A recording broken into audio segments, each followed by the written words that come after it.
Hi, welcome. My name is Martina and I work as an art teacher and a guide of Bror Hjorths Hus.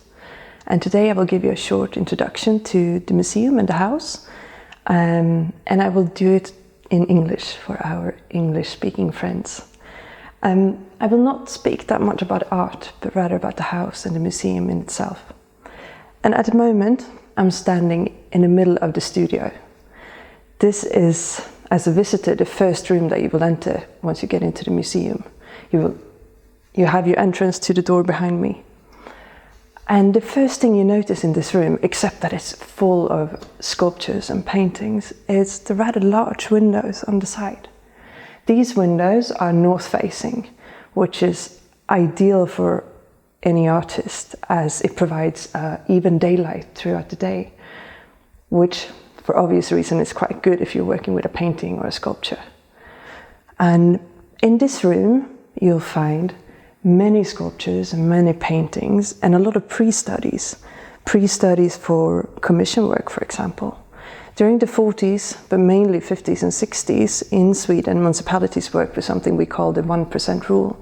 And the 1% rule means that 1% of any building budget for new construction and reconstruction would go to art.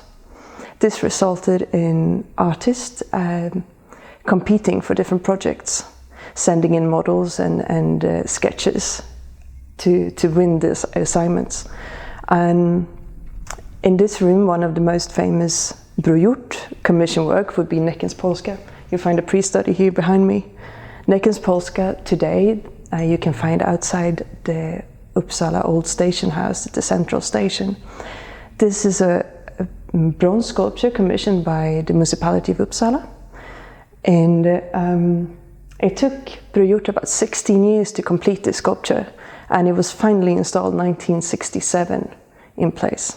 So if you have a walk by, you can see it live, and it's rather large, but it's built in this studio.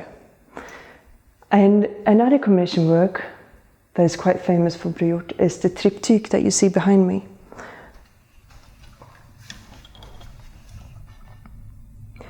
This triptych is an altarpiece that you can find in the church of Jukkasjärvi. This altarpiece is in 3 pieces, and it's scale 1:1, so it's the actual scale. But this is the pre-study, it's a painting, and the actual piece that you will find in the church is a painted wooden relief. And Bror Hjorth made this during 5.5–6 years. He started in 1952 and it was installed in 1958.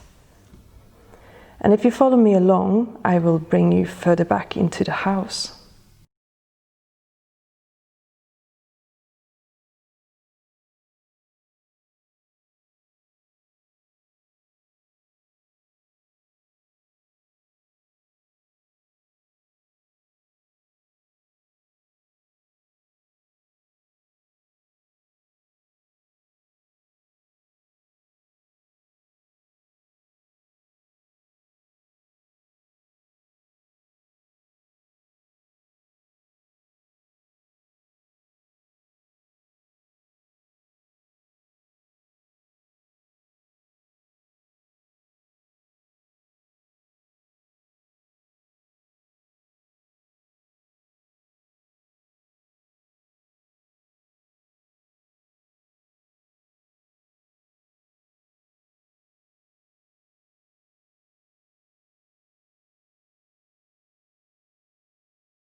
Welcome back.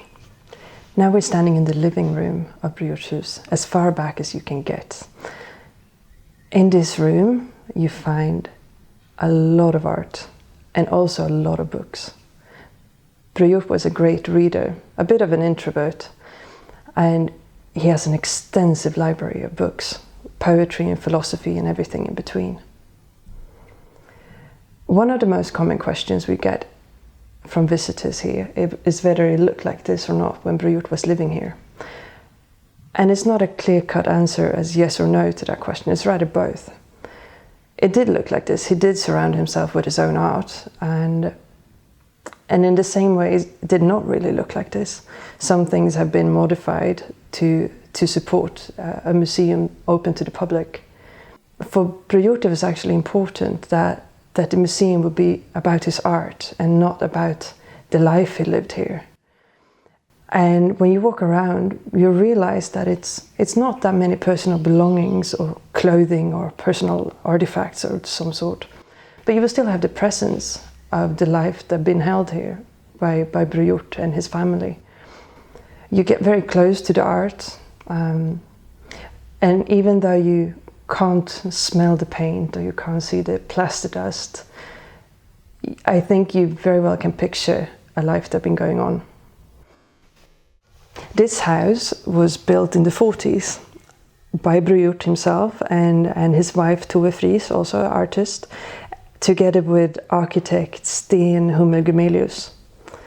1943, the family moved in, and this house is located in an area of Uppsala that today feels pretty much center, but at the time of building this house, it was in the outskirts. If you stand in the living room and you look across the garden, you will see an extension to the museum. And in this extension, we house about 6 different exhibitions a year with different artists. And more importantly, it also houses a lot of school children from the municipality and the region for art classes throughout the week, and also for art school in the evening.